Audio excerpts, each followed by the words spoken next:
श्री कृष्ण गोविंद हरे मुरारी, हे नाथ नारायण वासुदेव। श्री कृष्ण गोविंद हरे मुरारी, हे नाथ नारायण वासुदेव। ओम नमो भगवते वासुदेवाय नमः। नमस्कार दोस्तों, आप सभी का स्वागत है हमारे यूट्यूब चैनल पावरफुल हिंदू धर्म में। आज हम आप सभी को अश्विन मास में श्रीमद् भागवत महापुराण में तृतीय स्कंद में कथा अध्याय 55 और 56 का रसपान कराएंगे। आइए रसपान कीजिए कथा अध्याय 55 का, जिसमें वर्णन है ब्रह्म जी की रची हुई अनेक प्रकार की सृष्टि का वर्णन। आइए आगे की कथा का रसपान कीजिए। श्री सनौक जी कहते हैं कि हे सूत जी, पृथ्वी रूप आधार पाकर स्वयंभू मनु ने आगे होने वाली तिथियों को उत्पन्न करने के लिए किन किन उपायों का अवलंबन किया। हे विदुर जी, बड़े ही भाव भक्त और भगवान श्री कृष्ण के अन्य सुहृदय थे, इसलिए उन्होंने अपने बड़े भाई धृतराष्ट्र को उनके पुत्र दुर्योधन के सहित भगवान श्री कृष्ण का अनादर करने के कारण अपराधी समझकर त्याग दिया था। वे महर्षि द्रौपदी ने पुत्र थे और महिमा ने उनसे किसी प्रकार कम नहीं थे तथा सब प्रकार के भगवान श्री कृष्ण के आश्रित और कृष्ण भक्तों के अनुगामी थे। तीर्थ सेवन से उनका अंतःकरण और भी सिद्ध हो गया था। उन्होंने कुशार्थ हरिद्वार में बैठे हुए तत्व ज्ञानियों में श्रेष्ठ मैत्रेय जी के पास जाकर और क्या पूछा। सूत जी, उन दोनों में वार्तालाप होने पर श्री हरि के चरणों से संबंध रखने वाली बड़ी पवित्र कथाएं हुई होगी, जो उन्हीं चरणों से निकले हुए गंगा जल के समान संपूर्ण पापों का नाश करने वाली होगी। हे सूत जी, आपका मंगल हो। आप हमें भगवान की वे पवित्र कथाएं सुनाइए। प्रभु के उदार चरित्र तो कीर्तन करने योग्य ही होते हैं। भला ऐसा कौन रसिक होगा जो श्री हरि की लीला अमृत का पान करते करते तृप्त हो जाए। नौमिष्यवाणवासी मुनियों की इस प्रकार पूछने पर उग्र श्रवासूत जी ने भगवान में चित्त लगाकर उनसे कहा। सुनिए, श्री सूत जी ने कहा, हे मुनिगण, अपनी माया से वाराह रूप धारण करने वाले श्री हरि की रसातल से पृथ्वी को निकलने और खेल में ही तिरस्कार पूर्वक हिरण्याक्ष को मार डालने की लीला सुनकर विदुर जी को बड़ा आनंद हुआ और उन्होंने मुनिवर मैत्रेय जी से कहा। श्री विदुर जी ने कहा, हे ब्राह्मण, आप परोक्ष विषयों को भी जानने वाले हैं, अतः यह बतलाइए कि प्रजापतियों के पति श्री ब्रह्म जी ने मरीचि और प्रजापतियों को उत्पन्न करके फिर सृष्टि को बढ़ाने के लिए क्या किया। मरीचि आदि मुनीश्वरों ने और स्वयंभू मनु ने भी ब्रह्म जी के आगे से किस प्रकार प्रजा की वृद्धि की। क्या उन्होंने इस जगत को पत्नियों के सहयोग से उत्पन्न किया या अपने अपने कार्य में स्वतंत्र रहकर अथवा सब ने एक साथ मिलकर इस जगत की रचना की। श्री मैत्रेय जी ने कहा, हे विदुर जी, जिसकी गति को जानना अत्यंत कठिन है, उस जीव के प्रारंभ, प्रकृति की नियमता, पुरुष और काल, इन तीन हेतुओं से तथा भगवान की संधि से त्रिगुणमय प्रकृति में क्षोभ होने पर उससे महातत्व उत्पन्न हुआ। दैव की प्रेरणा से रज प्रधान महातत्व से वैकारिक, सात्विक, राजस और तामस तीन प्रकार का अहंकार उत्पन्न हुआ। उनसे आकाश आदि पांच पांच तत्व के अनेक वर्ग प्रकट किए। वे सब अलग अलग रहकर भूतों के कार्य रूप ब्रह्मांड की रचना नहीं कर सकते थे, इसलिए उन्होंने भगवान की शक्ति से परस्पर संगठित होकर सुवर्ण अंड की रचना की। वह अंड चेतना शून्य अवस्था में 1000 वर्षों से भी अधिक समय तक कारण बंदी के जल में पड़ा रहा। फिर उसमें श्री भगवान ने प्रवेश किया। उसमें अधिष्ठित होने पर उनकी नाभि से सहस्त्र सूर्य के समान अत्यंत देदीप्यमान एक कमल प्रकट हुआ, जो संपूर्ण जीव समुदाय का आश्रय था। उसी से स्वयं ब्रह्म जी का भी आविर्भाव हुआ है। जब ब्रह्मांड के गर्भरूप जल में शयन करने वाले श्री नारायण देव ने ब्रह्म जी की अंतःकरण में प्रवेश किया, तब वे पूर्व कल्पों में अपने ही द्वारा निश्चित की हुई नाम रूपमयी व्यवस्था के अनुसार लोकों की रचना करने लगे। सबसे पहले उन्होंने अपनी छाया से तमिश्रा, अंधमिश्रा, तम, मोह और महामोह यो 5 प्रकार की अविद्या उत्पन्न की। ब्रह्म जी को अपना वह तमोमय शरीर अच्छा नहीं लगा, अतः उन्होंने उसे त्याग दिया।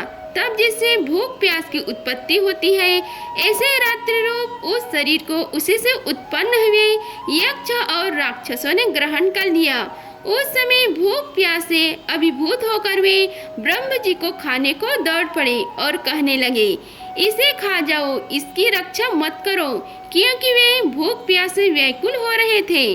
ब्रह्म जी ने घबराकर उनसे कहा, अरे यक्ष राक्षसों, तुम मेरी संतान हो, इसलिए मुझे भक्षण मत करो, मेरी रक्षा करो।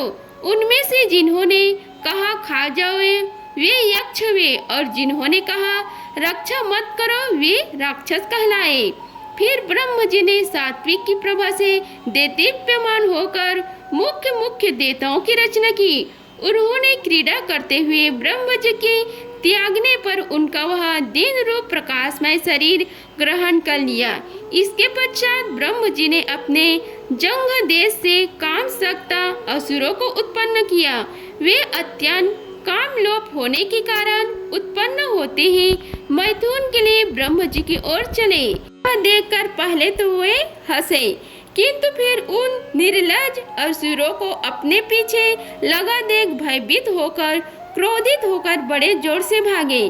तब उन्होंने भक्तों पर कृपा करने के लिए उनकी भगवान के अनुसार दर्शन देने वाले शरणागत वत्सल वरदायक श्री हरि के पास जाकर कहा, हे परमात्मा, मेरी रक्षा कीजिए। मैंने तो आपकी ही आज्ञा से प्रजा उत्पन्न की थी, किंतु यह तो पाप में प्रवृत्त होकर मुझको ही तंग करने चली है। हे नाथ, एकमात्र आप ही दुखी जीवों का दुख दूर करने वाले हैं, और जो आपकी शरण चरणों में नहीं आते उन्हें दुख देने वाले भी एकमात्र आप ही है। प्रभु तो प्रत्यक्ष व सबके हृदय की जानने वाली है। उन्होंने ब्रह्म जी की आतुरता को देखकर कहा कि तुम अपने इस कामालूषित शरीर को त्याग दो। भगवान के योग कहते ही उन्होंने वह शरीर भी छोड़ दिया। ब्रह्म जी को छोड़ा हुआ वह शरीर एक सुंदरी स्त्री संध्या देवी के रूप में परिणित हो गया। उसके चरण कमलों के पाजेब से झलकृत हो रहे थे, उसकी आंखें मत वाली हो रही थी और कमर करधनी की लड़ों से सुशोभित सजिली सड़ी से ढकी हुई थी। उसके उभरे हुए स्तन इस प्रकार एक दूसरे से छटे हुए थे कि उनके बीच में कोई अंतर ही नहीं रह गया था।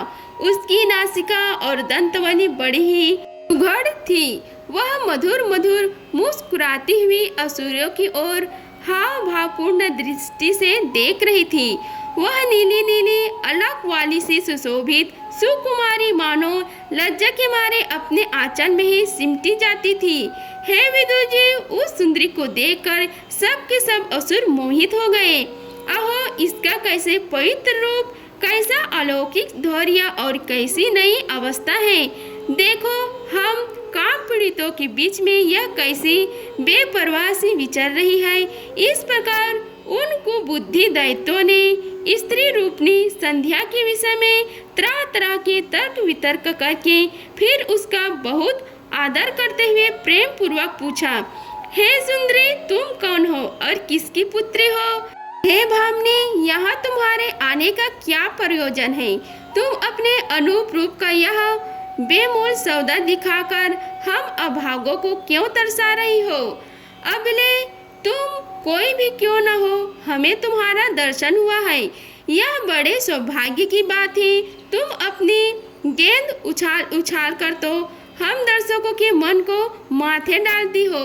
हे सुंदरी, जब तुम उछलती हुई गेंद पर अपनी हथेली की थपकी मारती हो तब तुम्हारा चरण कमल एक जगह नहीं ठहरता। तुम्हारा कटी प्रदेश स्थूल स्तनों के भर से थक सा जाता है और तुम्हारी निर्मल दृष्टि से भी थकावट झलकने की लगती है। अहो, तुम्हारा केश पास कैसा सुंदर है। इस प्रकार स्त्री रूप से प्रकट हुई उस संयम कालीन संध्या ने उन्हें अत्यंत काम सक्त कर दिया और मूढ़ों से उसे कोई रमणीय रत्न समझकर ग्रहण कर लिया। तदंतर ब्रह्म जी ने गंभीर भाव से हंसकर अपनी कांतिमयी मूर्ति से, जो अपने सौंदर्य का मानो आप ही आस्वाद करती थी, गंधर्व और अप्सरा को उत्पन्न किया।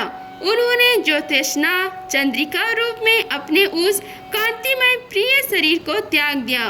उसी को विश्व वसु आदि गंधर्वों ने प्रसन्नता पूर्वक ग्रहण किया।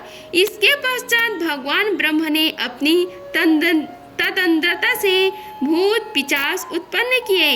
उन्हें दिगंबर वस्त्रहीन और बाल बिखरे देख उन्होंने आंखें मूंद ली। ब्रह्म जी के त्यागे हुए उस जम भय रूप शरीर को भूत पिशाचों ने ग्रहण किया। इसी को निद्रा भी कहते हैं, जिससे जीवों को इंद्रियों में शिथिलता आती देखी जाती है।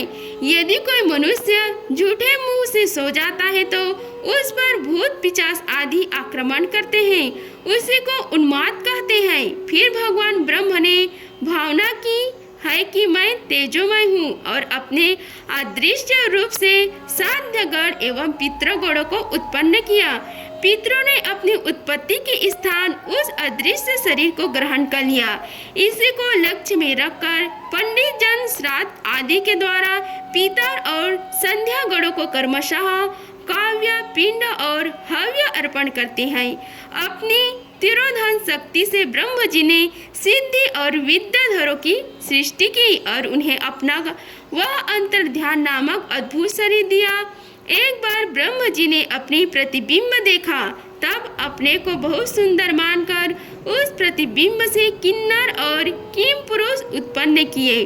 उन्होंने ब्रह्म जी का त्याग देने पर उनका वह प्रतिबिंब शरीर ग्रहण किया।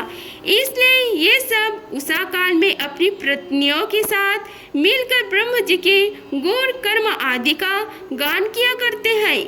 एक बार ब्रह्म जी ने सृष्टि की वृद्धि न होने के कारण बहुत चिंतित होकर हाथ पैर आदि अवयवों को फैलाकर लेट गए और फिर क्रोधवश उस भोगमय शरीर को त्याग दिया। उससे जो बाल झड़कर गिरे वे अही हुए तथा उसके हाथ पर सिकोड़कर जलने से क्रूर सौभाग्य सर्प और नाग हुए, जिनका शरीर फर्ण रूप से कंधों के पास बहुत फैला होता है। एक बार ब्रह्म जी ने अपने को कृत्य सा अनुभव किया। उस समय अंत में उन्होंने अपने मन से मनुष्य की सृष्टि की। ये सब प्रजा की वृद्धि कराने वाले हैं। मनस्वी ब्रह्म जी ने उनके लिए अपना पुरुषाकार शरीर त्याग दिया। मनुओं को देखकर उनसे पहले उत्पन्न हुए देवता गंधर्व आदि ब्रह्म जी की स्तुति करने लगे। वे बोले, विश्वकर्ता ब्रह्म जी, आपकी यह मनुओं की सृष्टि बड़ी ही सुंदर है। इसमें अग्निहोत्र आदि सभी कर्म प्रतिष्ठित हैं। इसकी सहायता से हम भी अपना अन्न अहिभाव ग्रहण कर सकेंगे। फिर आदि ऋषि ब्रह्म जी ने इंद्र संयम पूर्वक तप विद्या योग और समाधि से उत्संपन्न हो अपनी प्रिय संतान ऋषिगण की रचना की और उनमें से प्रत्येक को अपनी समाधि योग ऐश्वर्य तप विद्या और वैराग्यमय शरीर का अंश दे दिया। इति श्री भागवत महापुराणे तृतीय स्कंद में कथा अध्याय 55 का समाप्त हुआ। आइए रसपान कीजिए कथा अध्याय 56 का, जिसमें वर्णन है गंधर्व जी की तपस्या और भगवान का वरदान। आइए आगे की कथा का रसपान कीजिए। श्री विदुर जी ने पूछा, हे भगवान, स्वयंभू मुनि का वंश बड़ा आदरणीय माना गया है। उसमें मैथुन धर्म के द्वारा प्रजा की वृद्धि हुई थी। अब आप मुझे उसकी कथा सुनाइए। हे ब्राह्मण, आपने कहा था कि स्वयंभू मुनि के पुत्र प्रियव्रत और उतान पद ने सती द्वीप वालों पृथ्वी का धर्म पूर्वक पालन किया था तथा उनकी पुत्री जो देवहूति नाम से विख्यात थी को कंधर्व प्रजापति से ब्याही गई थी। देवहूति योग के लक्षण यमादि से संपन्न थी। उससे महायोगी कंधर्व जी ने कितने संतानें उत्पन्न की, वह सब प्रसंग आप मुझे सुनाइए, मुझे उसके सुनने की बड़ी इच्छा है। इसी प्रकार भगवान रुचि और ब्रह्म जी के पुत्र दक्ष प्रजापति ने भी मनु जी की कन्याओं का परिग्रहण करके उनसे किस प्रकार क्या क्या संतान उत्पन्न की, यह सब चरित्र भी मुझे सुनाइए। मैत्रेय जी ने कहा, हे विदुर जी, जब ब्रह्म जी ने भगवान कंदर्प को आज्ञा दी कि तुम संतान की उत्पत्ति करो, तो उन्होंने 10,000 वर्षों तक सरस्वती नदी के तीर पर तपस्या की। वे एकाग्रचित्त होकर प्रेम पूर्वक पूजन उपचार द्वारा शरणागत वरदायक श्री हरि की आराधना करने लगे। तब सतयुग के आरंभ में कमल नयन भगवान श्री हरि ने उनकी तपस्या से प्रसन्न होकर उन्हें अपने शब्द ब्रह्ममय स्वरूप से मूर्तिमान होकर दर्शन दिए। भगवान की वह भव्य मूर्ति सूर्य के समान तेजस्मयी थी। वे गले में श्वेत कमल और कुमुद के फूलों की माला धारण किए हुए थे। मुख कमल नीली और चिकनी अलग वली से सुशोभित था। वे निर्मल वस्त्र धारण किए हुए थे। सिर पर झिलमिलाते हुए सुवर्णमय मुकुट, कानों में जगमगाते हुए कुंडल और कर कमलों में शंख, चक्र, गदा आदि आयुध विराजमान थे। उनके एक हाथ में क्रीड़ा के लिए श्वेत कमल सुशोभित था। प्रभु की मधुर मुस्कान भरी चितवंत को चुराए लेती थी। उनके चरण कमल गरुड़ जी के कंधों पर विराजमान थे तथा वक्ष स्थलों में श्री लक्ष्मी जी और कंठ में कौस्तुभ मणि सुशोभित थी। प्रभु की इस आकाश स्थित मनोहर मूर्ति का दर्शन करके कंदर्प जी को बड़ा हर्ष हुआ, मानो उनकी सभी कामनाएं पूर्ण हो गईं। उन्होंने सानंद हृदय से पृथ्वी पर सिर टेक कर भगवान को साष्टांग प्रणाम किया और फिर प्रेम प्रणव चित्त से हाथ जोड़कर सुमधुर वाणी से उनकी स्तुति करने लगे। कंदर्प जी ने कहा, स्तुति करने योग्य परमेश्वर, आप संपूर्ण सत्व गुण के आधार हैं। योगी जन उत्तरोत्तर शुभ योनि योग में जन्म लेकर अंत में योगस्थ होने पर आपके दर्शन की इच्छा करते हैं। आज आपका वही दर्शन पाकर हमें नेत्रों का फल मिल गया है। आपके चरण कमला भव सागर से पार जाने के लिए जहाज है। जिनकी बुद्धि आपकी माया से मारी गई है, वे ही उन तुच्छ क्षणिक विषय सुखों के लिए जो नरक में भी मिल सकते हैं, उन चरणों का आश्रय लेते हैं। किंतु हे स्वामी, आप तो उन्हें वे विषय भोग भी दे देते हैं। हे प्रभु, आप कल्प वृक्ष हैं। आपके चरण समस्त मनोरथ को पूर्ण कराने वाले हैं। मेरा हृदय काम कुलसित है। मैं भी अपने अनुरूप स्वभाव वाली और गृहस्थ धर्म के पालन में सहायक शीलवती कन्या से विवाह करने के लिए आपके चरण कमलों की शरण में आया हूँ।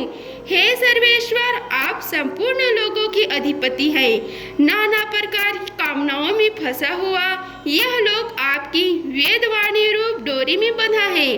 हे धर्म मूर्ति, उसी का अनुगमन करते हुआ मैं भी काल रूप आपको आज्ञा पालन रूप पूजो पहराज समर्पित करता हूँ। हे प्रभु, आपके भक्त विषय सक्त लोगों और उनकी मार्ग का अनुसरण करने वाले मुझ जैसे कर्म जड़ पशुओं को कुछ भी न गिनकर आपके चरणों की छत्र छाया के ही आश्रय लेते हैं तथा परस्पर आपके गुणगान रूप मादा का सुधा का ही पान करके अपने सुधा पिपासा आदि देह धर्मों को शांत करते रहते हैं। हे प्रभु, यह कालचक्र बड़ा ही प्रबल है। साक्षात ब्रह्म ही इसके घूमने की धुरी है। अधिक मास रहित 13 महीने अरे हैं, 360 दिन जोड़ हैं, 6 ऋतुओं नेमी हाल हैं, अन्नतः क्षण फल आदि इसमें पत्रकार धाराएं हैं तथा दिन चतुर्मास्या इसके बाद आधारभूत नाभि है। यह अत्यंत वेगवान स्वस्थ रूप काल चक्र चराचर जगत की आयु का छेदन करता हुआ घूमता रहता है, किंतु आपके भक्तों की हस्र नहीं कर सकते। हे भगवान, जिस प्रकार मकड़ी स्वामी जाले को फैलाती है, उसकी रक्षा करती है और अंत में उसे निगल जाती हैं, उसी प्रकार आप अकेले ही जगत की रचना करने के लिए अपने से अभिन्न अपनी योग माया को स्वीकार कर उससे अभिव्यक्त हुई अपनी सात्व आदि शक्तियों द्वारा स्वयं ही इस जगत की रचना, पालन और संहार करते हैं। हे प्रभु, इस समय अपने हमें अपनी तुलसी माला मणि माया से परिच्छिन्न सी दिखाई देने वाली सगुण मूर्ति दर्शन किया है। आप हम भक्तों को जो शब्द आदि विषय सुख प्रदान करते हैं वे माया की होने के कारण यद्यपि आपको पसंद नहीं है, तथापि परिणाम में हमारा सुख करने के लिए वे हमें प्राप्त हो। हे नाथ, आप स्वरूप से निष्क्रिय होने पर भी माया के द्वारा सारे संसार का व्यवहार चलाने वाले हैं तथा थोड़ी सी उपासना करने वाले पर भी समस्त अभिलाष वस्तुओं की वर्षा करते रहते हैं। आपके चरण कमला वंदनीय है, मैं आपको बारंबार नमस्कार करता हूँ। श्री मैत्रेय जी कहते हैं कि भगवान की भव्य प्रणय मुस्कान भरी चितवन से चंचल हो रही थी। वे गरुड़ जी के कंधे पर विराजमान थे। जब गंधर्व जी ने इस प्रकार निष्कपट भाव से उनकी स्तुति की तब वे इनसे अमृतमय वाणी से कहने लगे। श्री भगवान ने कहा, जिसके लिए तुमने आत्म संयम आदि द्वारा मेरी आराधना की है, तुम्हारे हृदय के उस भाव को जानकर मैंने पहले से उसकी व्यवस्था कर दी है। हे प्रजापति, मेरी आराधना तो कभी भी निष्फल नहीं होती। फिर जिनका चिन्ह निरंतर एकांत रूप से मुझ में ही लगा रहता है, उन तुम जैसे महात्माओं के द्वारा की हुई उपासना का तो और भी अधिक फल होता है। प्रसिद्ध यशस्वी सम्राट स्वयंभू मनु ब्रह्मवर्त में रहकर 7 समुद्र वाली सारी पृथ्वी का शासन करते हैं। हे विप्रवर, वे परम धैर्यज्ञ महाराज महारानी शतरूपा के साथ तुमसे मिलने के लिए परसों यहाँ आएंगे। उनकी एक रूप यौवन शील और गुणों से संपन्न श्याम लोचना कन्या इस समय विवाह की योग्य है। हे प्रजापति, तुम सर्वथा उसके योग्य हो, इसलिए वे तुम्ही को वह कन्या अर्पण करे। हे ब्राह्मण, गत अनेकों वर्षों से तुम्हारे चित्त जैसी भार्या के लिए समाहित रहा है। अब शीघ्र ही वह राजकन्या तुम्हारी वैसे ही पत्नी होकर यथेष्ट सेवा करेगी। वह तुम्हारा वीरवा अपने गर्भ में धारण कर उससे 9 कन्याएं उत्पन्न करेगी और फिर तुम्हारी उन कन्याओं में से लोक रीति के अनुसार मरीचि आदि ऋषिगण पुत्र उत्पन्न करेंगे। तुम भी मेरी आज्ञा का अच्छी तरह पालन करने से शुद्ध चित्त हो, फिर अपने सब कर्मों का फल मुझे अर्पण कर मुझको ही प्राप्त होगे। जीवों पर दया करते हुए तुम आत्मज्ञान प्राप्त करोगे और फिर सबको अभय दान दे अपने सहित संपूर्ण जगत को मुझ में और मुझको अपने में स्थित देखोगे। हे महामुने, मैं भी अपने अंश काल रूप से तुम्हारे वीर्य द्वारा तुम्हारी पत्नी देव आहुति के गर्भ में अवतीर्ण होकर संख्या शास्त्र की रचना करूंगा। श्री मैत्रेय जी कहते हैं कि हे विदुर जी, गंधर्व ऋषि से इस प्रकार संभाषण करके इंद्रियों के अंतर्मुख होने पर प्रकट होने वाले श्रीहरि सरस्वती नदी से घिरे हुए बिंदुसर तीर्थ से जहाँ गंधर्व ऋषि तप कर रहे थे अपने लोगों को चले गए। भगवान के सिद्ध मार्ग वैकुंठ मार्ग की सभी सिद्धेश्वर प्रशंसा करते हैं। वे गंधर्व जी के देखते देखते अपने लोगों को सिधार गए। उस समय गरुड़ जी के पक्षों से जो शाम की आधारभूत ऋचाएं निकल रही थी वे उन्हें सुनते सुनते जाते थे। हे विदुर जी, श्रीहरि के चले जाने पर भगवान गंधर्व उनके बताए हुए समय की प्रतीक्षा करते हुए बिंदु सरोवर पर ही ठहरे रहे। हे वीरवर, उधर मनु जी ने महारानी शतरूपा के साथ सुवर्ण जड़ित रथ पर सवार होकर तथा उस पर अपनी कन्याओं को भी बिठाकर पृथ्वी पर विचरते हुए जो दिन भगवान ने बताया था उसी दिन शांति परायण महर्षि गंधर्व की उस आश्रम पर पहुँचे। सरस्वती के जल से भरा हुआ यह बिंदु सरोवर वह स्थान है जहाँ अपने शरणागत भक्त गंधर्व के प्रति उत्पन्न हुई अत्यंत करुणा के वशीभूत हुए भगवान के नेत्रों से आंसुओं की बूंदें गिरी थी। यह तीर्थ बड़ा पवित्र है। इसका जल कल्याणमय और अमृत के समान मधुर है तथा महर्षिगण सदा इसका सेवन करते हैं। उस समय बिंदु सरोवर पवित्र वृक्ष लताओं से घिरा हुआ था, जिनमें तरह तरह की बोले जाने वाली पवित्र मृग और पक्षी रहते थे।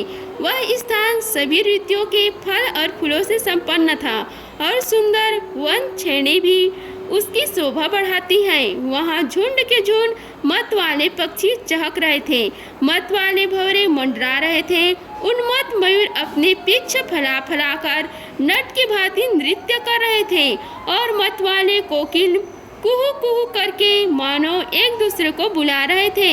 वह आश्रम कदम्ब, चंपक, अशोक, करज, बकुल, आसान, कुंद, मंदार, ताज और नए नए आम के वृक्षों से अलंकृत था।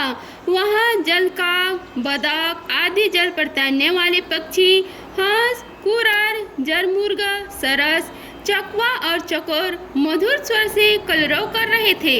हरिण, सुअर, स्याही, नीलगाय, हाथी, लंगूर, सिंह, वानर, नेवले और तुरी मृग आदि पशुओं से भी वह आश्रम घिरा हुआ था।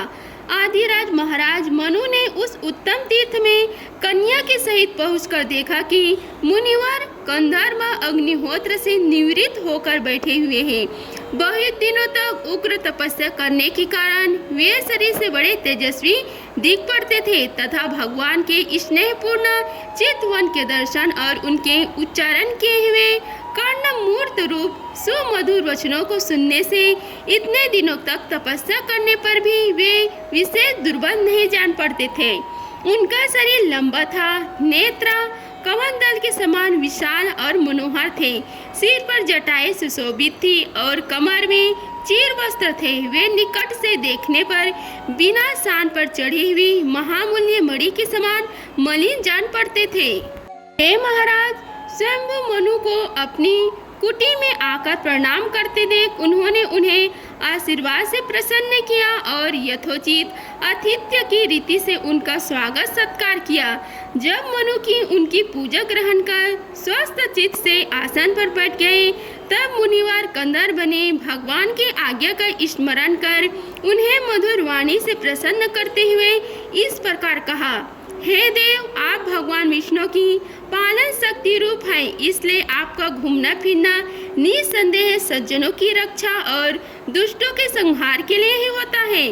आप साक्षात विशुद्ध विष्णु स्वरूप हैं तथा भिन्न भिन्न कार्यों के लिए सूर्य, चंद्र, अग्नि, इंद्र, वायु, यम, धर्म और वरुण आदि रूप धारण करते हैं। आपको नमस्कार है। आप मणि से जड़े हुए जयदायक रथ पर सवार हो अपने प्रचंड धनुष की टंकार करते हुए उस रथ की घरघराहट से ही पापियों को भयभीत कर देते हैं और अपनी सेना के चरणों से रौंदे हुए भूमंडल को कांपते हुए अपनी उस विशाल सेना को साथ लेकर पृथ्वी पर सूर्य के समान विचरते हैं। यदि आप ऐसा न करें तो चोर डाकू भगवान की बनाई हुई वर्ण आश्रम धर्म की मर्यादा को तत्काल नष्ट कर दें तथा विषय लोभ निरंकुश मानव द्वारा सर्वत्र अधर्म फैल जाए। यदि आप संसार की ओर से निश्चित हो जाए तो यह लोग दुराचारियों के पंजे में पड़कर नष्ट हो जाए। तो भी वीरवर, मैं आपसे पूछता हूँ कि इस समय यहाँ आपका आगमन किस प्रयोजन से हुआ है? मेरे लिए जो आज्ञा होगी उसे मैं निष्कपट भाव से सहर्ष स्वीकार करूँगा। इति श्री भागवत महापुराणे तृतीय स्कंद में कथा अध्याय 56 का समाप्त हुआ। अगर आप सभी को हमारी वीडियो अच्छी लगी होगी तो वीडियो को लाइक कीजिए, चैनल को सब्सक्राइब कीजिए और कमेंट बॉक्स में ओम नमो भगवते वासुदेवाय लिखें। धन्यवाद। मिलते हैं अगले वीडियो में, तब तक के लिए जय श्री राधे कृष्णा।